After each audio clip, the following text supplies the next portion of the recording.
Good evening, UTLA community. Thank you for being here in our virtual space in this time of fast-moving developments. Tonight, we will cover updates on the state's plan to reopen schools, the UTLA member vote that began today, and some details of the LAUSD vaccination program. From Washington, D.C. to Sacramento to LA, the failure by our elected officials to get this virus under control has brought COVID-19 to our doorstep. Rather than elected officials doing what is hard but necessary to save lives, it falls to us. Once again, educators are being asked to make up for those leadership failings, including a failure to properly fund and support our schools and our most vulnerable students and communities. We are being unfairly targeted by people who are not experiencing this disease in the same ways as students and families are in our communities. If this was a rich person's disease, we would have seen a very different response. We would not have the high rate of infections and deaths. Now, educators are asked instead to sacrifice ourselves, the safety of our students, and the safety of our schools. LA is at the epicenter in the return to school debate. While educators work hard to make conditions better through crisis distance learning, we suffer under a failure of leadership. But that doesn't change our stance. Our goals for a safe physical return to schools remain the same. 1, LA County must be out of the purple tier. 2, staff required to return to in-person work must be either fully vaccinated or provided access to full vaccination.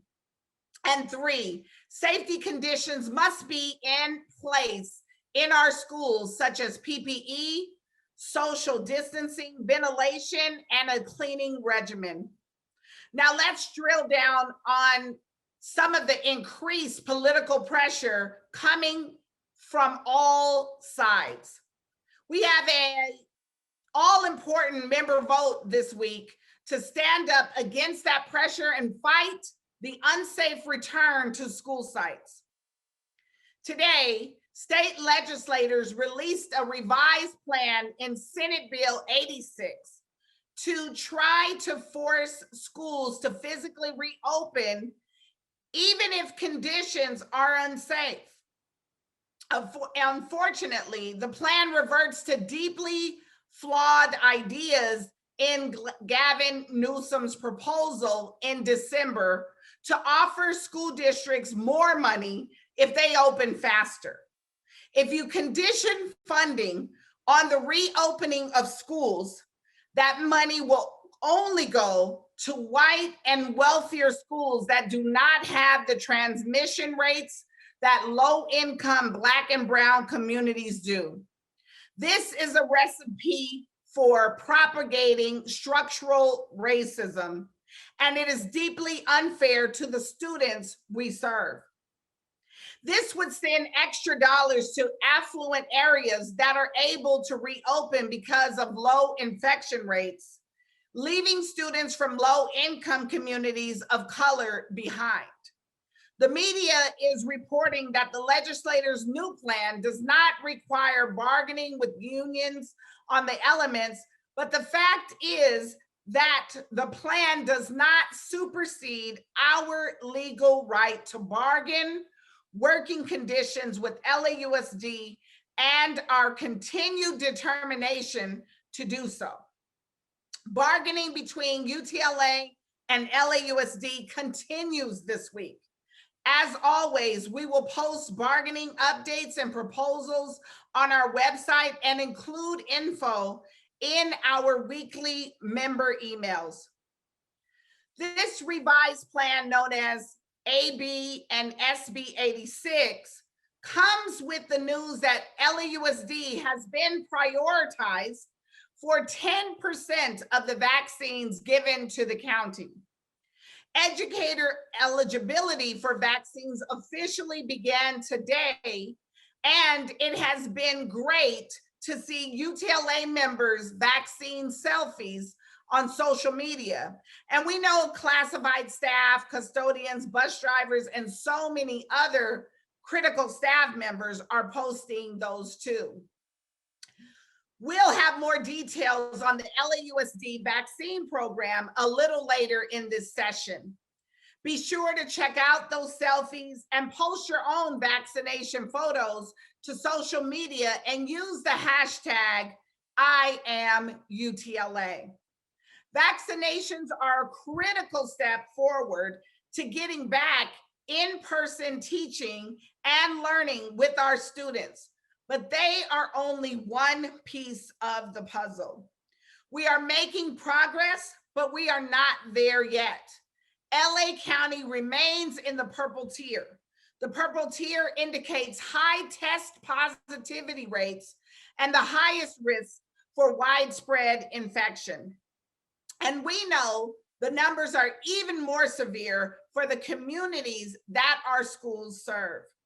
In La Cañada, for example, the average household income exceeds $175,000, and COVID case levels are less than 2 per 100,000 people. In the community of South LA, served by our schools, the average household income is less than $30,000, and the COVID rate is more than 15 times greater than La Cañada. Two different LA County communities, two vastly different experiences. Even as the daily toll of COVID-19 deaths decline, Latino residents of Los Angeles County are still dying at 3 times the rate of white residents. The new state plan and the rollout of vaccines have increased the political pressure, but they cannot change the science. Yet again, elected officials are discounting the communities we serve, the communities suffering the disproportionate health and economic impacts of this deadly pandemic. Some voices are being allowed to speak louder than others. We have to call out the privilege behind the largely white, wealthy parents driving the push for a rushed return.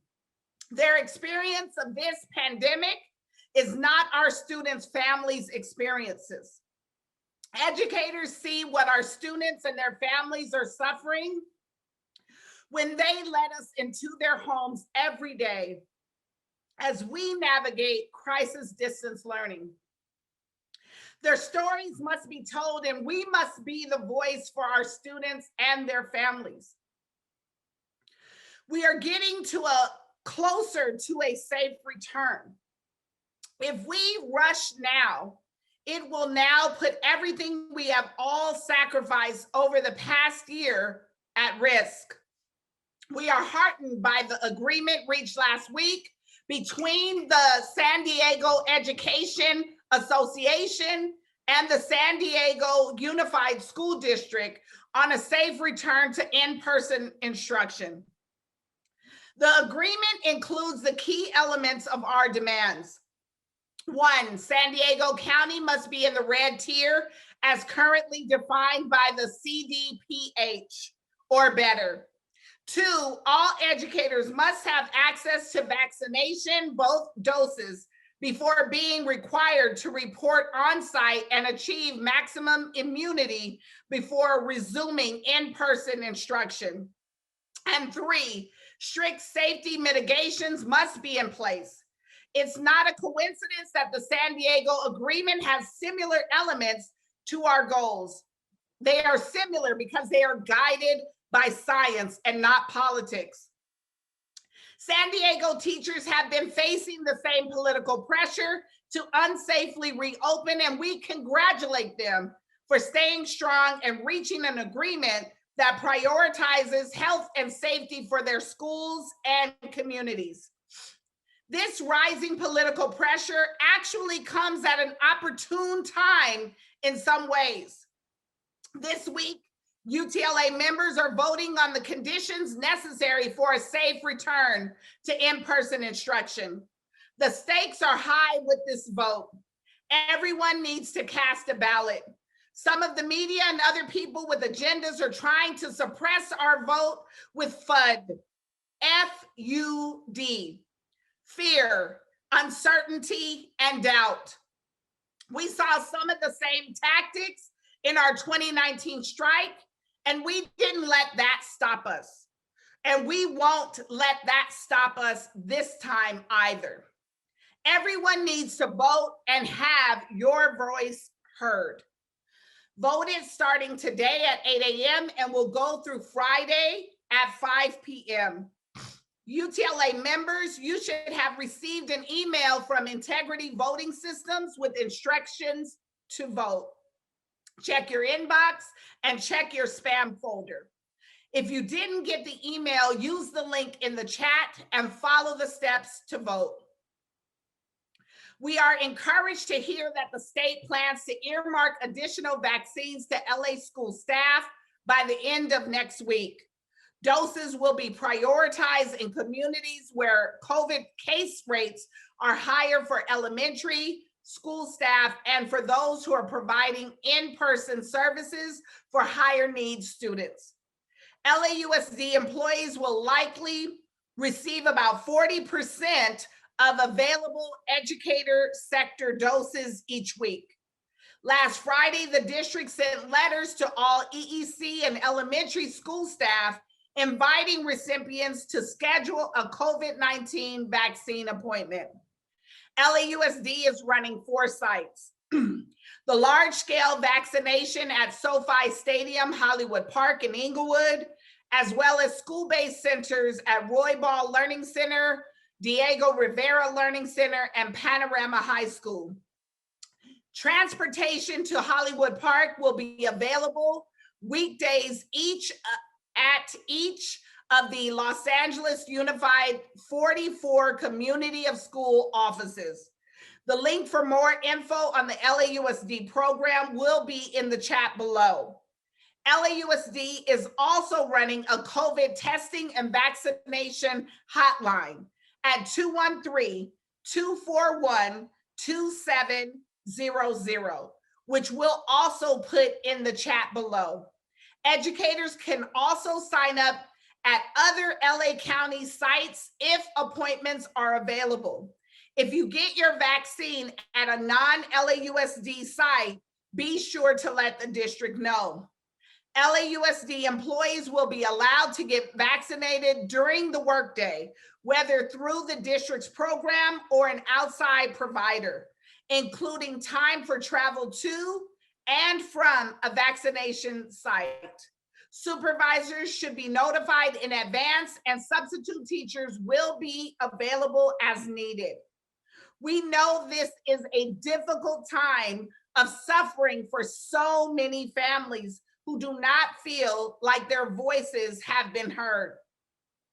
We are working hard on behalf of them, our students and their families, until we are out of the purple tier, until staff has been given access to vaccines, and until we have robust health and safety measures at each site, such as access to PPE, social distancing, ventilation, and a cleaning regimen.